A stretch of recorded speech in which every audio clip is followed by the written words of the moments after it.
Alguns carros viraram ícones. Outros viraram armadilhas.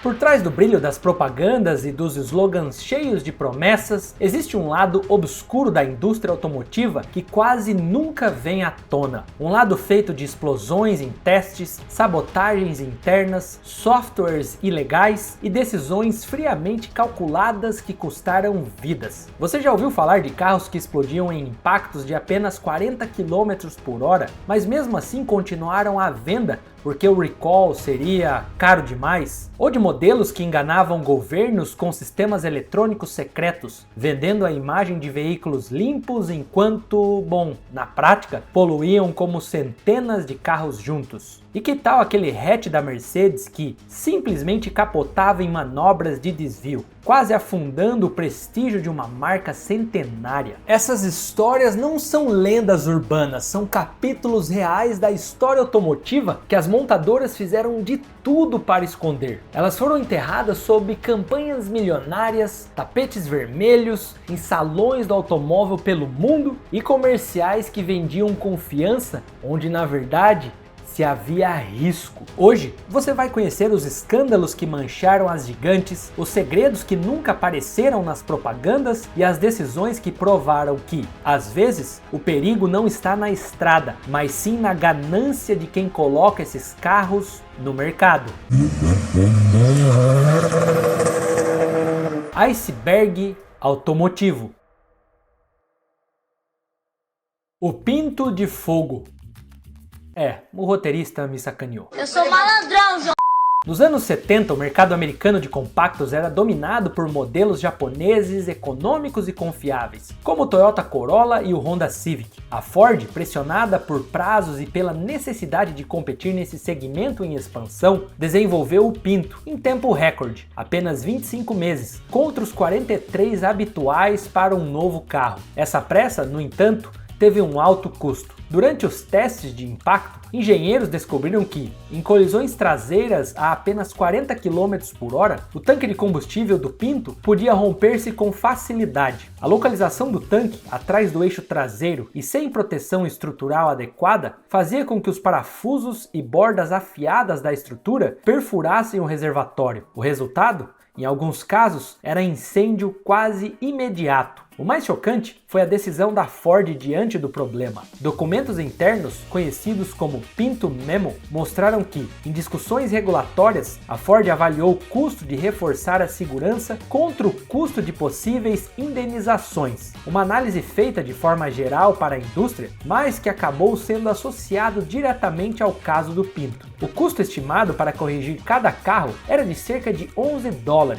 Sim, $11. Enquanto o valor projetado para acordos judiciais ficaria abaixo desse montante. A análise foi feita internamente e demonstrou a frieza corporativa. Investigações posteriores da NHTSA atribuíram ao menos 27 mortes e dezenas de feridos a incêndios em colisões traseiras envolvendo o modelo, embora algumas estimativas extraoficiais apontem números maiores. O caso se tornou público em 77, enquanto a revista Mother Jones publicou uma investigação detalhada. A repercussão foi devastadora para a imagem da Ford, levando a processos judiciais e forçando mudanças na regulamentação de segurança veicular dos Estados Unidos. O Ford Pinto acabou saindo de produção em 1980, mas a sua história sobrevive como um alerta sobre o perigo de colocar custo e prazo acima da segurança. Se você tá atento ao vídeo, você percebeu que eu mudei de cenário. Tudo isso porque eu já tô gravando takes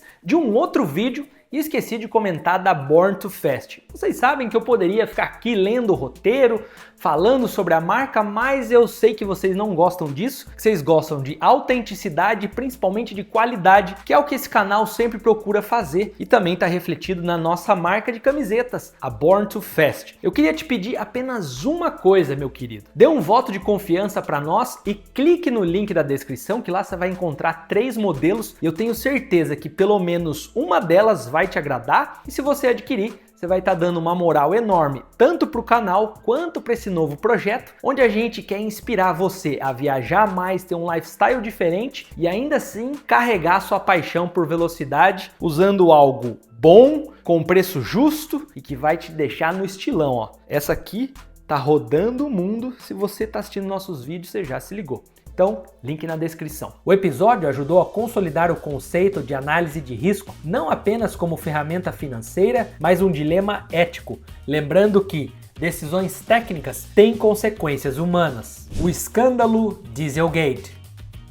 Em setembro de 2015, a indústria automotiva acordou com um choque. A Agência de Proteção Ambiental dos Estados Unidos e a California Air Resources Board anunciaram que a Volkswagen havia instalado um software capaz de reconhecer quando o carro estava em um teste de emissões e alterar temporariamente o funcionamento do motor para reduzir, entre aspas, a poluição. Fora do laboratório, tudo voltava ao normal, e a quantidade de óxidos de nitrogênio emitido podia ser até 40 vezes maior que o permitido por lei. A fraude não era improvisada. Os engenheiros criaram um sistema que identificava padrões típicos de um ensaio, como velocidade constante, posição fixa do volante e ausência de vibração nas rodas dianteiras. Ao perceber essas condições, a central eletrônica ajustava a injeção, o turbo e o sistema de tratamento de gases. Era uma encenação perfeita para enganar reguladores. A denúncia derrubou a imagem da Volkswagen que cultivava há décadas. Mais de 11 milhões de veículos no mundo, incluindo modelos Audi, Porsche,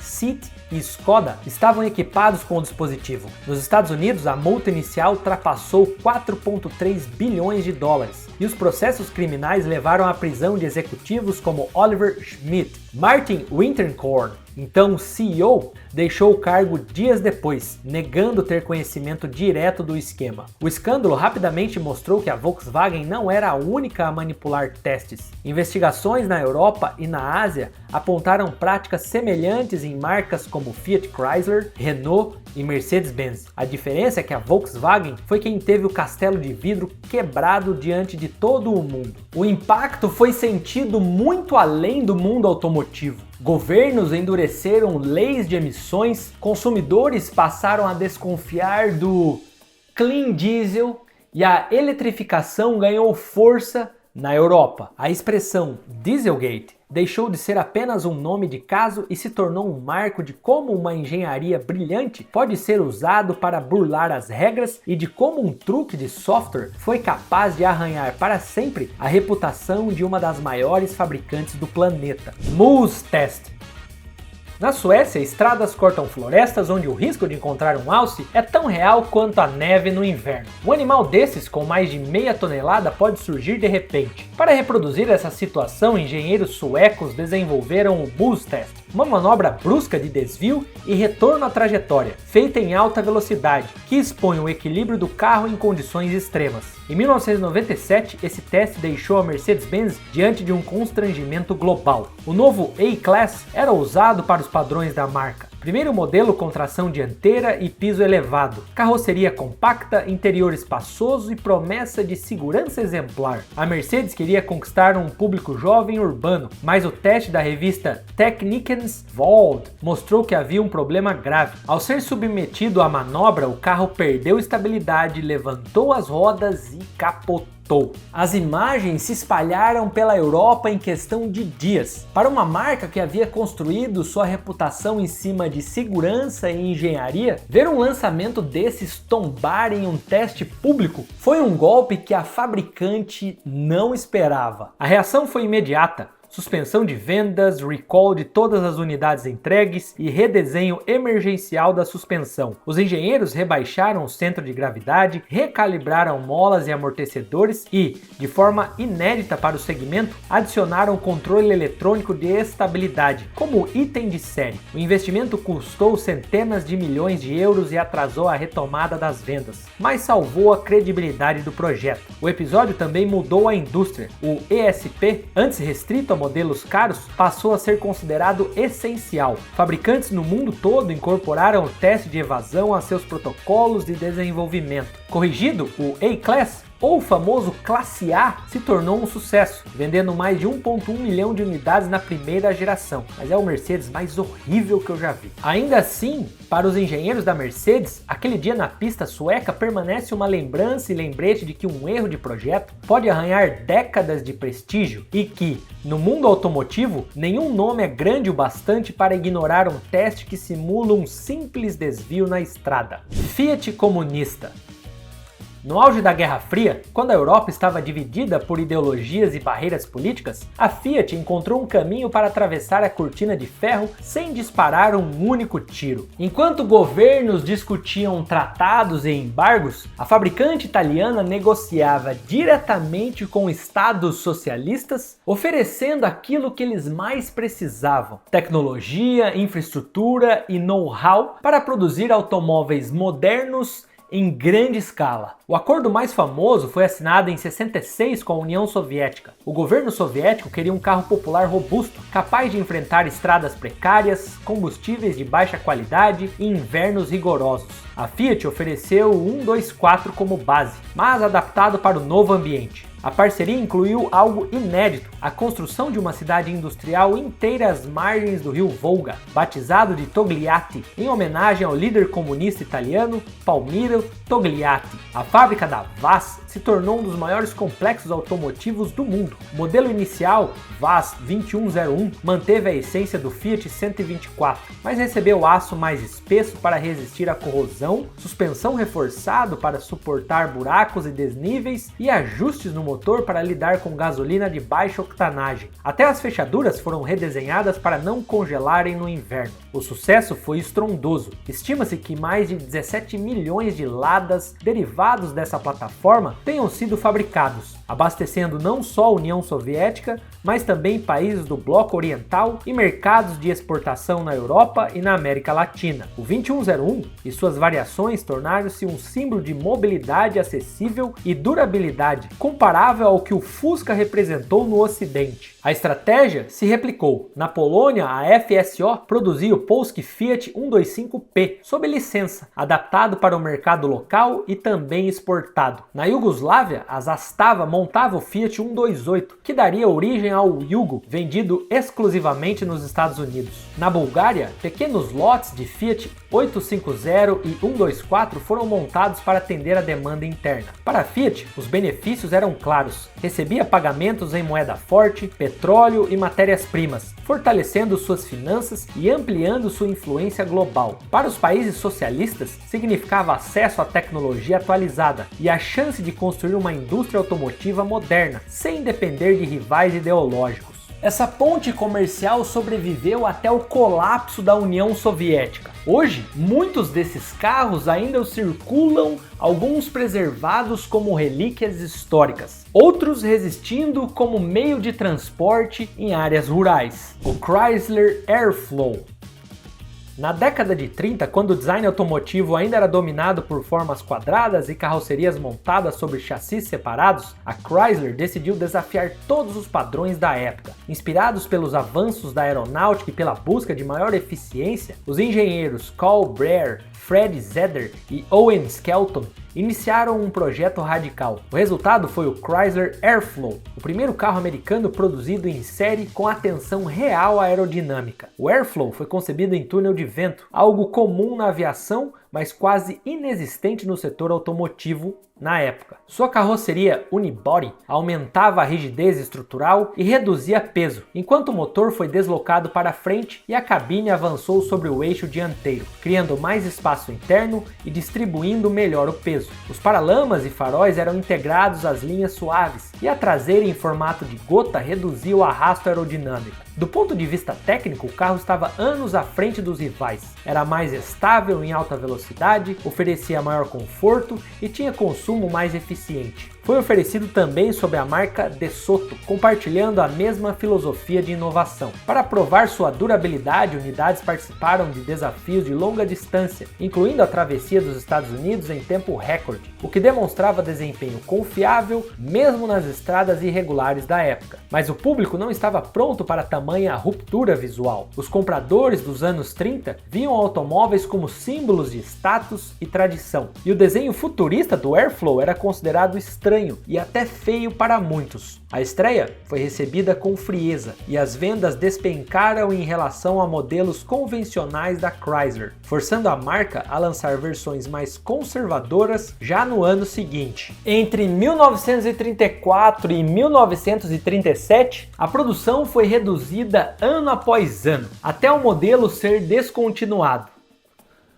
Mas o fracasso teve consequências internas. A ousadia foi interpretada como um erro estratégico e, por décadas, a indústria americana evitou mudanças radicais no design. No entanto, no longo prazo, as ideias do Airflow se tornaram a base para o que viria a seguir. Aerodinâmica funcional, cabine avançada e construção unificada se tornariam um padrão na indústria global. Na Europa, fabricantes como Tatra e Peugeot adotaram conceitos semelhantes ainda nos anos 30, enquanto, nos Estados Unidos, a revolução aerodinâmica só ganharia força a partir da década de 50. Hoje, o Airflow é lembrado não como um fracasso isolado, mas como um pioneiro que pagou o preço de estar adiantado demais para o seu tempo e, inclusive, restam poucos exemplares, preservados por colecionadores que reconhecem seu papel silencioso na evolução automotiva. O desaparecido.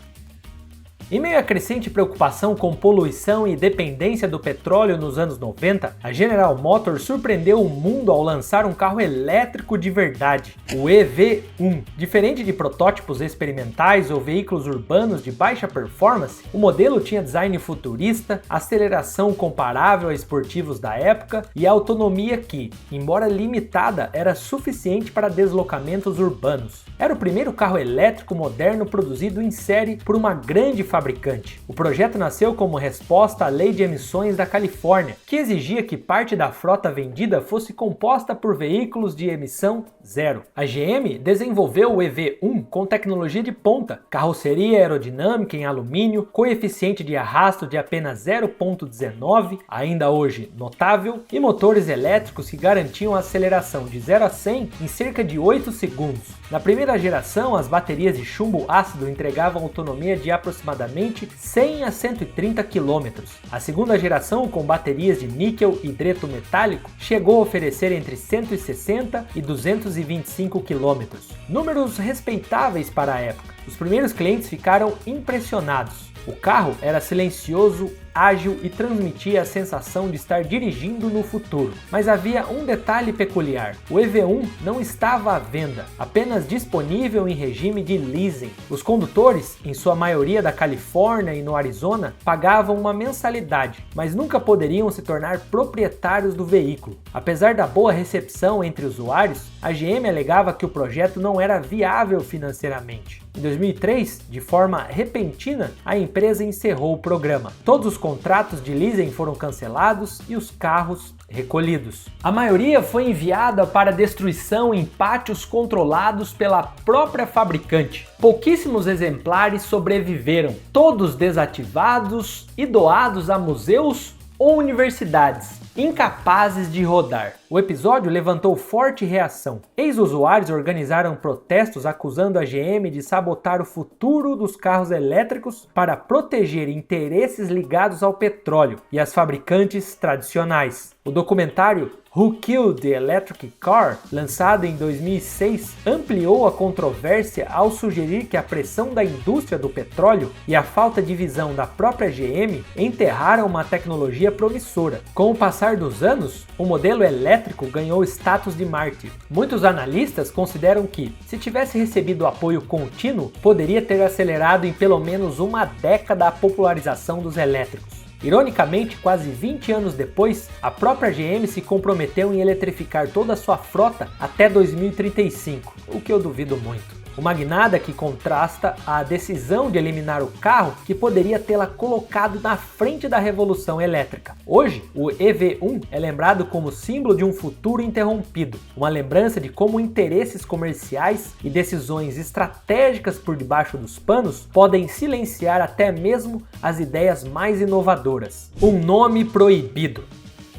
Em 68, a Ferrari apresentou ao mundo o 365 GTB4, um cupê de proporções longas e agressivas, destinado a suceder o lendário 275 GTB. Era um carro pensado para ser o ápice da filosofia de Gran Turismo da marca, combinando motor dianteiro V12, carroceria elegante e desempenho capaz de rivalizar com qualquer esportivo da época. Oficialmente, ele não tinha apelido, mas um ano antes, a Ferrari havia conquistado uma vitória marcante nas 24 horas de Daytona de 67, ocupando as 3 primeiras posições com o 330 P4 e outros protótipos da marca. A imprensa, empolgada com o feito, começou a se referir ao novo modelo de rua como Daytona, em homenagem àquela façanha das pistas. O nome pegou rapidamente, aparecendo em revistas, anúncios não oficiais e nas conversas entre os entusiastas. Só que Enzo Ferrari jamais reconheceu o apelido. Conhecido pelo seu controle rigoroso sobre a imagem da marca e sua aversão a qualquer coisa que não partisse diretamente de sua vontade ou de sua cabeça, ele manteve a designação oficial como 365 GTB/4, evitando qualquer referência a Daytona nos materiais da fábrica. Ainda assim,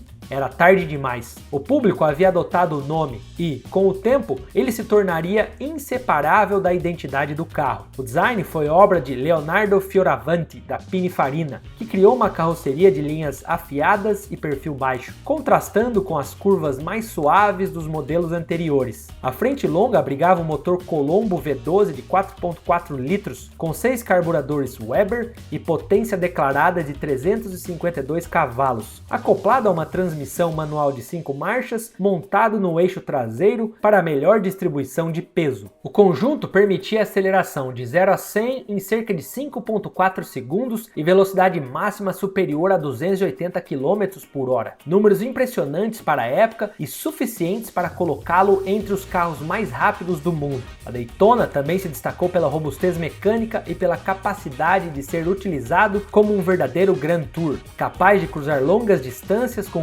conforto relativo, mantendo um comportamento estável em altas velocidades. Houve versões com faróis fixos cobertos por acrílico, depois substituídos por faróis escamoteáveis para atender às novas regulamentações de segurança nos Estados Unidos. Entre 68 e 73 foram produzidos 1.284 unidades do coupé e 122 do modelo conversível, o Daytona Spider, hoje altamente valorizado por colecionadores. Curiosamente, a proibição velada do nome Daytona por parte da fábrica talvez tenha contribuído para sua força. Ao não ser oficializado, o apelido ganhou um ar quase subversivo, como se fosse um segredo compartilhado entre os apaixonados pela marca. Décadas depois, mesmo os catálogos de leilões e eventos oficiais raramente deixam de lado o nome que Enzo tentou evitar. Afinal, são os fãs e não os executivos que decidem como uma lenda será lembrada. E por isso que essas duas lendas, tanto o Diablo quanto o F50, são ícones do mundo automotivo até hoje e que se enfrentaram no coração do entusiasta. Mas aposto que você nem sabe o porquê, ou quer relembrar, certo? Então se ajeita aí que eu te conto mais desse duelo em 5 segundos, eu te vejo já, e não esquece de clicar no link da descrição da nossa marca, a Born to Fast.